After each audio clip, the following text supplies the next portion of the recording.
Chazak ou Baruch Mubarach Pi Elyon Bezrat Hashem. Quelques halachot sur le domaine de la Beth Knesset.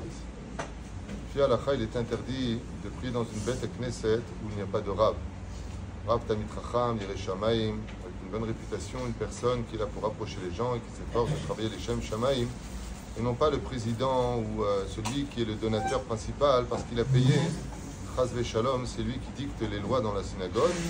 S'il a fait un don, il aura le droit à une pièce d'honneur, une chaise d'honneur.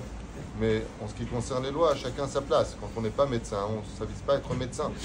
Contrairement à beaucoup de synagogues où malheureusement ce sont souvent ceux qui payent qui font la loi face au Rav qui n'arrivent pas à s'imposer parce qu'il est lui-même payé. Et malheureusement cela fait beaucoup de dégâts et dans le ciel et sur terre. Tamid Chacham, c'est Tamid Chacham, chacun son poste, Be'ezrat Hashem. Oufren, il est bon de prier dans une Beth Knesset où il y a des fenêtres. C'est impératif.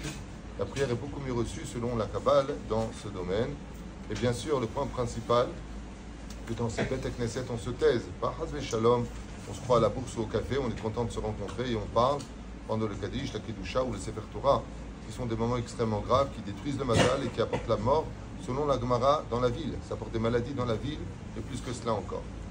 Oufren, la halakha nous rajoute que si j'ai la possibilité d'aller dans une Beth Knesset, si j'en ai deux pareilles, mais une qui est un peu plus loin, il y a ce qu'on appelle Srar Alicha, le salaire de pouvoir marcher. Ce qui fait, si j'ai une Beth Knesset qui est juste en face et une juste à côté, où je peux faire quelques pas de plus, et Nemator ou Manaïm, si bien sûr les conditions de cette synagogue me permettent de pouvoir m'élever spirituellement. La reine Yeshbeze Inyan Shel Srar Alicha, et la halakha nous dit que quand on va à la Beth Knesset, il y a une mitzvah de courir pour montrer qu'on recherche Hachem, qu'on est content, comme quelqu'un qui va rencontrer, je n'allais pas dire son banquier, mais disons que une grosse somme d'argent ou l'amour de sa vie, ou vraiment qui montre de l'empathie, de l'enthousiasme. Et par contre, quand il sort, il y a une misbah de marcher doucement pour dire que, est dommage qu'on n'ait pas resté un peu plus. Oufren, Karmevi Agam Alacha, Kacher Adam, Litol Vetekneset Imatzibur. La Gemara nous dit dans Masechet Brachot, Vedaf Vav Amud Aleph, Tfilato Nishma'at, en Minyan, la prière est reçue.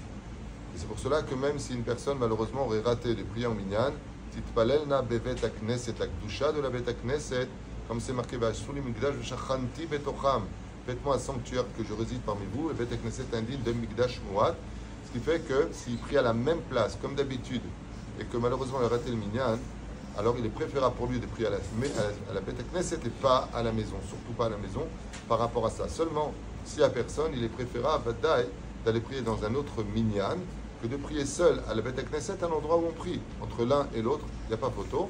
Petite palel, be minyan, pour répondre au Kaddish, Barichou et Hashem, comme explique le Mahachou, Rabbi Chaim Vital, que le Barichou et Hashem, le premier et le dernier qu'on fait avant Alinu Shabbat, son Béromo Shalom, car c'est à ce moment-là que notre Neshama monte devant le ciel, notre prière.